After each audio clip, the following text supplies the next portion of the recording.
We have with us Ambassador Anil Wadhwa, former Secretary, Ministry of External Affairs. Sir, thank you so much for joining us on the show today.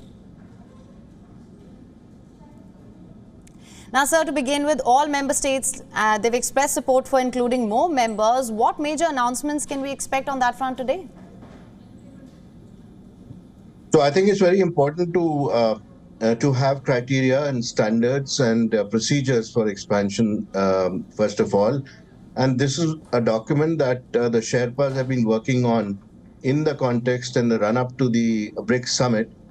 This document is the one which is going to be made public later on today at the BRICS summit. Obviously, countries are wary of expansion without any of these criteria being followed.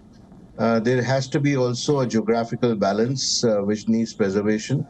And I presume that there would be some sort of a dialogue partnership period before there would be a full membership for the new entrants. Right, Ambassador. Now, when it comes to the BRICS groupings, how do you see it evolving, rather going forward? Indian Prime Minister Narendra Modi has clearly called for deeper cooperation. Rather, he also said that there should be an establishment of a space exploration consortium. What's your take on that? So the cooperation in space has been put forward at the last BRICS summit. This is a further elaboration of that concept.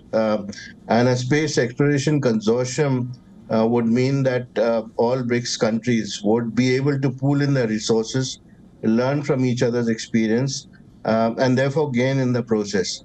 But at the same time, I think the primary criteria which Prime Minister Modi put forward for BRICS is that it should be a future-ready organization.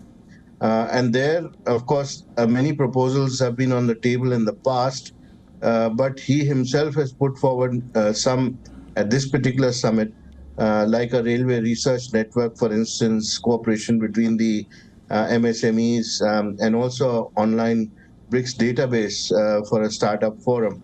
All that points to the direction of the future. There's been a constant recurring theme of AI being adopted by BRICS countries in a much faster manner, which the South African president also put forward.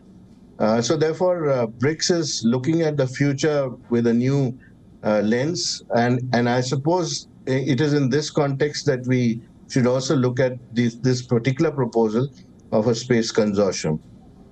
Right, Ambassador. We'll, of course, be tracking the final of the BRICS summit here on WION. But thanks very much for joining us here on WION at this hour.